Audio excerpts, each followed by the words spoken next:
मेरे प्री और मेंस में कितने मार्क्स थे और इंटरव्यू के बाद फाइनल स्कोर क्या बना था। Hello everyone, welcome back to my channel. I am Deepika, currently working as a probationary officer in Bank of Baroda. तो आप में से बहुत सारे लोग मुझे कमेंट कर रहे थे कि मैं अपना स्कोर कार्ड शेयर करूं, और उसके बाद मैंने इतना ढूंढा है अपने स्कोर कार्ड्स को, तो अब मैं वीडियो में अटैच कर दूंगी। तो सबसे पहले बात करते हैं प्री की। तो प्री में मुझे अपने अटेम्प्ट्स तो नहीं याद कि मैंने कितने कितने किए थे। तो बट मैं मार्क्स बता देती हूँ कि मेरे कितने आए थे।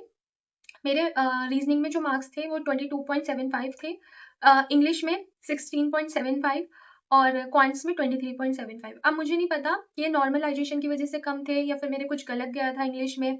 वैसे मेरा जो रीजनिंग और क्वांट्स की एक्यूरेसी थी वो बहुत मतलब अच्छी रहती थी, मेरे ज़्यादा गलत गलत नहीं होते थे। लेकिन हाँ, इंग्लिश में एक दो क्वेश्चन गलत हो जाते थे, पर इतने मुझे नहीं पता। तो मेरा जो फाइनल स्कोर बना था वो था 63.25 और कट ऑफ गई थी 48.50। इसके बाद आता है मेंस। तो मेंस में मुझे अच्छे से याद है कि मैंने कितने-कितने मार्क्स का किया था। पर हमारे टाइम पर जो last year IBPS PO mains हुआ था, उस टाइम पर 2 शिफ्ट हुई थी मेंस के लिए भी। तो बहुत तगड़ा नॉर्मलाइज़ेशन हुआ था और मुझे लगता है दोनों ही शिफ्ट में मार्क्स कम हुए थे। मुझे नहीं लगता किसी भी शिफ्ट में मार्क्स बढ़े थे या कोई टफ थी या कोई ईज़ी थी, दोनों ही शिफ्ट इक्वली थी।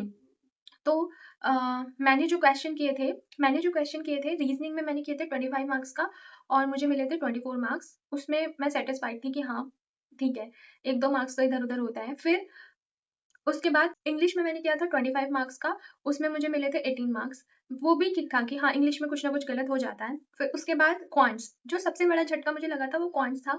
मैंने 22 मार्क्स का किया था क्वांट्स में और मेरे आए थे 13 मार्क्स। मतलब एक भी क्वेश्चन ऐसा नहीं था जो मैं गलत करके आई हूँ। मैंने बाद में आकर चेक भी किए थे। सर ने भी क्लास में क्वेश्चन कराए थे, तो मैंने वहाँ पे भी आके चेक किया था और मेरा एक भी क्वेश्चन गलत नहीं था। उसमें 22 मार्क्स से मेरे 13 मार्क्स आए थे। 9 मार्क्स ऐसे ही साफ उड़ गए और मेंस में 9 मार्क्स ऐसे ही कम हो गए, और मेंस में 1-1 मार्क्स कितना ज़्यादा मैटर करता है। उसके बाद आता है जीए। जीए में मैंने किया था 17 मार्क्स का और मेरे आए थे 9 मार्क्स, जो कि मैं सैटिस्फाइड हूँ, क्योंकि मैंने उसमें कुछ गेस वर्क भी किए थे, तो मेरे 9 मार्क्स आए थे। फिर उसके बाद आता है डिस्क्रिप्टिव। डिस्क्रिप्टिव में मुझे 13.5 मार्क्स मिले थे। तो ऐसे करके मेरा जो टोटल था वो था 77.50 और जो कट ऑफ गई थी वो थी 66। अराउंड 12 या 11.5 का मेरा मार्जिन था। फिर आता है इंटरव्यू। इंटरव्यू में मैं अपना एक्सपीरियंस शेयर ही कर चुकी हूँ कि मुझे ऐसा लग रहा था कि मेरे 60 भी आ जाएँगे या नहीं आएँगे, पता नहीं क्या होगा, मैं कैलकुलेट करती रहती थी। लेकिन इंटरव्यू में मुझे मिले थे 75 मार्क्स।